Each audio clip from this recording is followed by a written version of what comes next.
Punjabi radio USA ਪੇਸ਼ ਕਰਦਾ ਹੈ ਅੱਜ ਦਾ ਦਿਨ ਸਿੱਖ ਇਤਿਹਾਸ ਵਿੱਚ।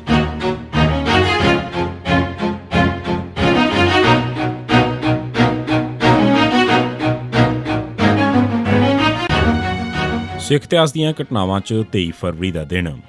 1829 ਕੰਵਰ ਨੌ ਨਿਹਾਲ ਸਿੰਘ ਦਾ ਜਨਮ।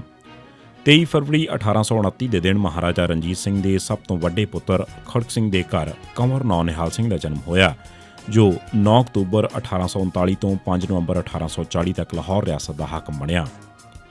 1921 ਨਨਕਾਣਾ ਸਾਹਿਬ ਦੇ ਸ਼ਹੀਦਾਂ ਦਾ ਸੰਸਕਾਰ। ਮਹੰਤ ਦੇ ਕਤਲੇਆਮ ਨੇ ਇੰਨੀ ਦਹਿਸ਼ਤ ਫੈਲਾ ਦਿੱਤੀ ਸੀ ਕਿ ਨਗਰ ਵਾਸੀ ਘਰ ਛੱਡ ਕੇ ਦੌੜ ਗਏ ਸਨ। ਉਨ੍ਹਾਂ ਪਿੱਛੋਂ ਕਈ ਡੰਗਰ ਭੁੱਖ ਤੇ ਪਿਆਸ ਨਾਲ ਮਰ ਗਏ।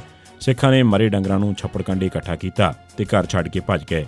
ਸ਼ਹਿਰੀਆਂ ਦੇ ਘਰਾਂ ਦੀ ਰਾਖੀ ਦਾ ਇੰਤਜ਼ਾਮ ਕੀਤਾ ਗਿਆ। ਸਿੱਖਾਂ ਨੇ ਸਾਰੇ ਪਾਸੇ ਢੰਡੋਰਾ ਪਟਵਾਇਆ ਤੇ ਲੋਕਾਂ ਨੂੰ ਵਾਪਸ ਮੁੜਨ ਵਾਸਤੇ ਪੈਗਾਮ ਭੇਜੇ। 23 ਫਰਵਰੀ ਨੂੰ ਸ਼ਾਮ ਨੂੰ ਸ਼ਹੀਦਾਂ ਦਾ ਸੰਸਕਾਰ ਕੀਤਾ ਗਿਆ। ਸੰਸਕਾਰ ਵੇਲੇ ਹਜ਼ਾਰਾਂ ਸਿੱਖ ਸੰਗਤ ਹਾਜ਼ਰ ਸੀ।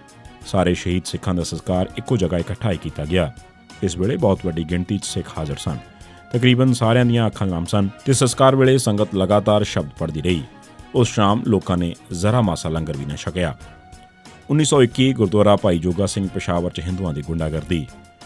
23 ਫਰਵਰੀ 1921 ਨੂੰ ਕੁਝ ਹਿੰਦੂਆਂ ਨੇ ਗੁਰਦੁਆਰਾ ਭਾਈ ਜੋਗਾ ਸਿੰਘ ਤੇ ਕਬਜ਼ਾ ਕਰਨ ਦੀ ਕੋਸ਼ਿਸ਼ ਕੀਤੀ। ਉਹ ਦੁਪਹਿਰ ਵੇਲੇ ਗੁਰਦੁਆਰੇ ਪੁੱਜੇ ਤੇ ਮਹੰਤ ਨਰੈਣ ਦਾਸ ਜਿੰਦਾਬਾਦ ਤੇ ਬੇਦੀ ਕਰਤਾਰ ਸਿੰਘ ਜਿੰਦਾਬਾਦ ਦੇ ਨਾਅਰੇ ਲਾਉਣੇ ਸ਼ੁਰੂ ਕਰ ਦਿੱਤੇ। ਉਹਨਾਂ ਕਿਹਾ ਕਿ ਗੁਰਦੁਆਰੇ 'ਚ ਹੋਲੀ ਮਨਾਉਣਗੇ। ਗੁਰਦੁਆਰੇ 'ਚ ਸਿੱਖਾਂ ਨੇ ਹਿੰਦੂਆਂ ਨੂੰ ਅਜਿਹਾ ਕਰਨ ਦੀ ਇਜਾਜ਼ਤ ਨਾ ਦਿੱਤੀ। ਇਸ ਤੇ ਉਹ ਚਲੇ ਗਏ ਤੇ 15 ਮਿੰਟਾਂ ਮਗਰੋਂ ਵੱਡੀ ਗਿਣਤੀ 'ਚ ਗੁਰਦੁਆਰੇ ਵੱਲ ਆਏ। ਉਹਨਾਂ ਨੇ ਡਾਂਗਾਂ, ਚਾਕੂ ਤੇ ਤਲਵਾਰਾਂ ਫੜੀਆਂ ਹੋਈਆਂ ਸਨ। ਉਹਨਾਂ ਗੇਟ ਤੇ ਖੜੇ ਸਿੱਖ ਨੂੰ ਕਾਬੂ ਕਰ ਲਿਆ। ਉਸ ਦੀਆਂ ਆਵਾਜ਼ਾਂ ਸੁਣ ਕੇ 3 ਸਿੱਖ ਅੰਦਰੋਂ ਬਾਹਰ ਆਏ।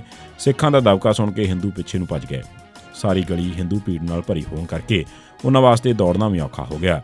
ਹਿੰਦੂ ਔਰਤਾਂ ਜੋ ਆਪਣੇ ਨਾਲ ਇੱਟਾਂ ਤੇ ਪੱਥਰ ਲਿਆਈਆਂ ਸਨ ਨੇ ਸਿੱਖਾਂ ਤੇ ਪਥਰਾ ਕਰਨਾ ਸ਼ੁਰੂ ਕਰ ਦਿੱਤਾ। ਸਿੱਖਾਂ ਨੇ ਬਚਾਅ ਵਾਸਤੇ ਡਾਂਗ ਚਲਾਉਣੀ ਸ਼ੁਰੂ ਕਰ ਦਿੱਤੀ। 13 ਹਿੰਦੂ ਡਾਂਗਾਂ ਨਾਲ ਜ਼ਖਮੀ ਹੋਏ ਤੇ ਹਿੰਦੂ ਔਰਤਾਂ ਦੇ ਪਥਰਾ ਨਾਲ 3 ਸਿੱਖਾਂ ਨੂੰ ਵੀ ਸੱਟਾਂ ਲੱਗੀਆਂ। ਥੋੜੀ ਦੇਰ ਮਗਰੋਂ ਡਿਪਟੀ ਕਮਿਸ਼ਨਰ ਵੀ ਆ ਗਿਆ।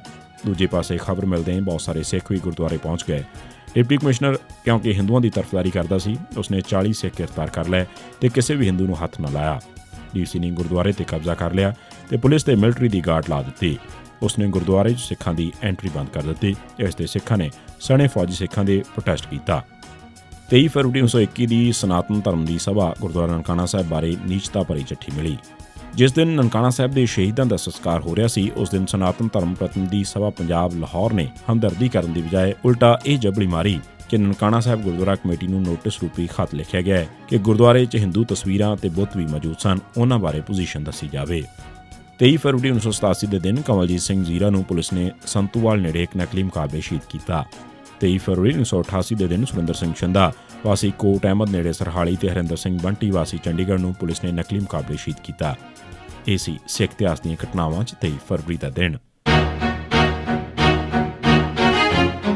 ਸਿੱਖ